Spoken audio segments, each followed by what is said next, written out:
Good evening and thank you for coming to my presentation. Derivatives are financial instruments whose worth is linked to the underlying value of an asset. Derivatives offer a wide variety of advantages that include hedging, underlying price determination, and increased market proficiency. However, while they possess benefits, they also bear high inherent risk. This can be explicitly seen in the Sumitomo copper disaster, which used commodity future contracts. Yasuo Hamanaka was the head copper trader for one of the largest metal corporations, the Sumitomo Corporation. Yasuo owned 5% of the world's copper supply and was holding numerous future contracts.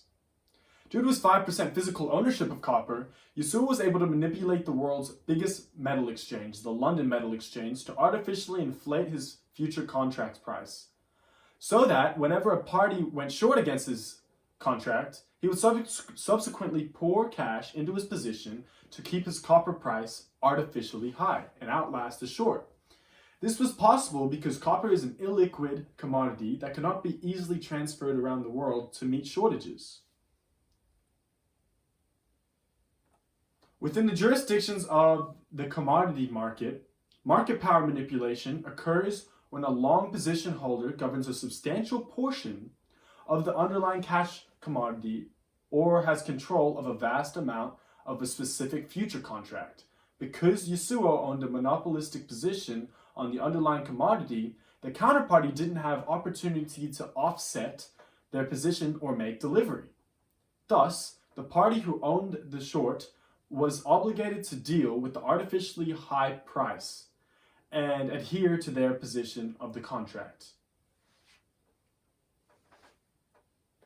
After using price manipulation method for over a decade, leading up to 1995, the market conditions began to change. The copper price was still operating at an artificially high price, and China began their mining boom, which vastly increased the supply of copper. This put further pressure on a market correction. Sumitomo was ultimately left blind on numerous future contracts and sustained losses of over 2.6 billion. In the wake of the Sumitomo case, the CFTC mandated tighter internal supervisions and control by financial institutions and trading firms. Due to the new protocols, long-term manipulation is near impossible in today's market due to more players in the investors market and higher volatility. Currently, the derivative market faces a contradictory problem. Price spikes are more prevalent and caused by speculators with high level of capital. The two-day cotton spike of 2008 is a prime example of this.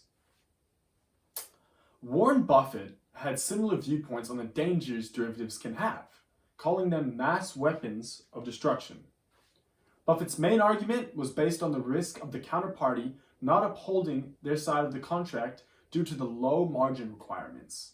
I believe this statement holds true as derivatives are derivative-related products use an excessive amount of leverage to magnify potential returns. This itself increases counterparty risk. Many arguments Buffett made to support his claim have already come into fruition, such as the role derivatives had to play in the GFC.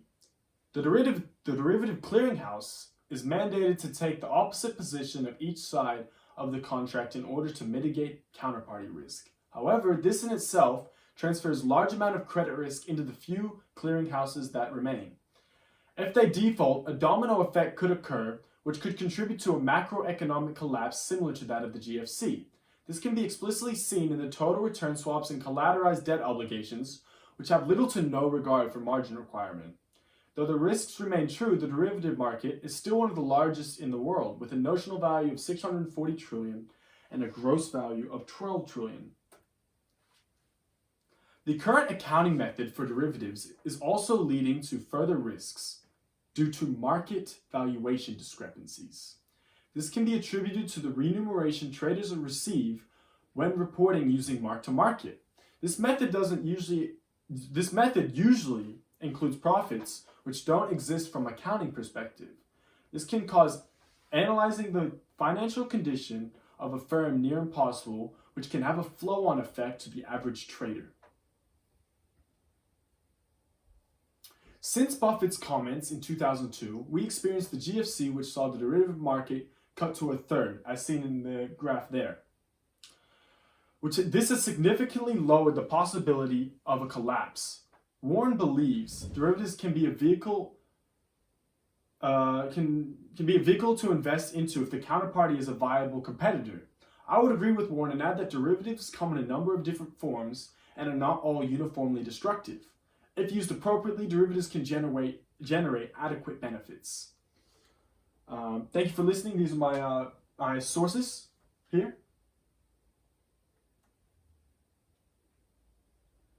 If you have any other further questions, don't hesitate to contact me. My email is listed there. Thank you so much.